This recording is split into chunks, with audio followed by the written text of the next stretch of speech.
कल मैंने आपसे बताया था कि मैं अब सीरीज़ ऑफ वीडियोस बनाऊंगी, 3 वीडियोस स्पेशली।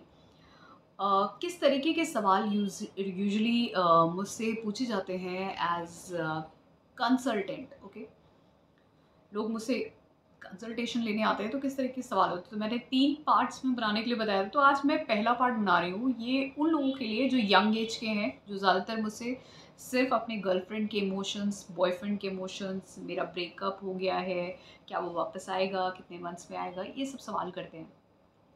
तो यूजुअली मुझसे ये सवाल कौन सी एज के लोग करते हैं।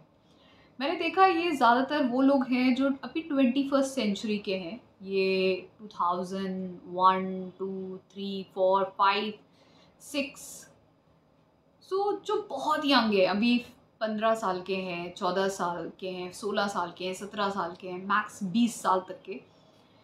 ये लोग मुझसे ऐसे सवाल करते हैं कि मैम मेरा बॉयफ्रेंड मुझसे ब्रेकअप कर लिया है, क्या वो मेरे बारे में फ़ील कर रहा है, क्या उसके फीलिंग्स हैं, क्या इमोशंस हैं।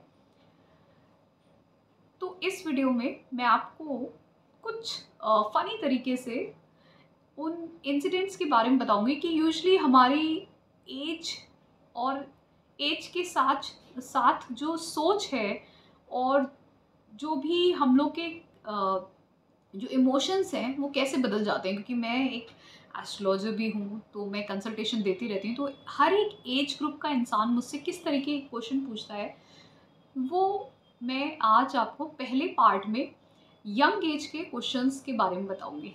जैसे मैंने अभी एग्जांपल दिया, 14 ईयर, 15 ईयर, 16, मैक्स 20 ईयर तक के जो बच्चे होते हैं वो मुझसे ज़्यादातर गर्लफ्रेंड बॉयफ्रेंड के ही क्वेश्चंस पूछते हैं कि उनकी गर्लफ्रेंड की फ़ीलिंग क्या है, बॉयफ्रेंड की फ़ीलिंग क्या है, वो किस मंथ में मेरे पास आ जाएंगे, उनके मन में क्या फ़ीलिंग है, क्या इमोशंस हैं मुझे लेके। इस तरीके के सवाल होते हैं। अब आप इमेजिन करिए, इस तरीके के सवाल अगर कोई आपसे करेगा इस एज पे, तो आप क्या सोचेंगे। डेफिनेटली जो लोग मेच्योर हैं वो सोचेंगे बच्चे हैं, ये भी अभी नहीं समझते हैं। एंड उनके क्वेश्चंस भी बहुत ही वियर्ड होते हैं। बीइंग अ वैदिक एस्ट्रोलॉजर, अब वैदिक एस्ट्रोलॉजी से आप किसी की फीलिंग नहीं बता सकते हैं कि आपका वो जो पर्टिकुलर बॉयफ्रेंड है या गर्लफ्रेंड है वो क्या फील कर रहा है आपके लिए, क्या इमोशंस रखता है। टैरो कार्ड रीडर भले ही बता देते हैं, बट ये वैदिक एस्ट्रोलॉजर के लिए थोड़ा डिफ़िकल्ट हो जाता है। तो इसीलिए कभी कभार ये बहुत ही फ़नी होता है और मैं अक्सर ऐसे लोगों को जवाब नहीं दे पाती हूँ। And most of the time मुझे कुंडली मैचिंग करनी पड़ती है, या उनकी खुद की कुंडली देख के उनकी कर्मास के अकॉर्डिंग कि उनकी अरेंज मैरिज होगी या लव मैरिज होगी, ये मैं डेफिनेटली बता देती हूँ। बट एक और चीज़ जो मुझे बहुत फ़नी लगती है एंड मैं बहुत हंसती हूँ जब उनके सवाल सुनती हूँ, कि एज के हिसाब से लोगों के सवाल कितने वैरी करते हैं। अभी वो यंग हैं, उनके लिए यही उनकी प्रायोरिटी है। उनको लगता है ये सबसे इम्पॉर्टेंट क्वेश्चन है जो उनको जानना है कि क्या होगा एग्जैक्टली उनके साथ उनके रिलेशनशिप में। ये थोड़ा सा वियर्ड है, बट फिर भी I think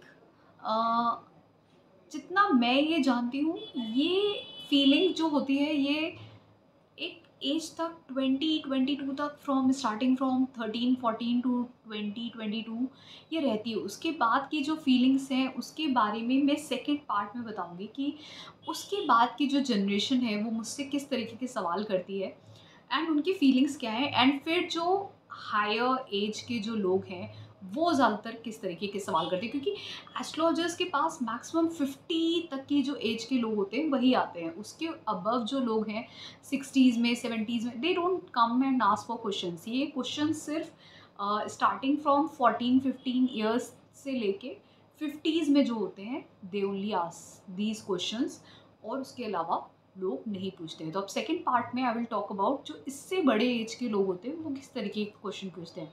so till then please do subscribe to my channel.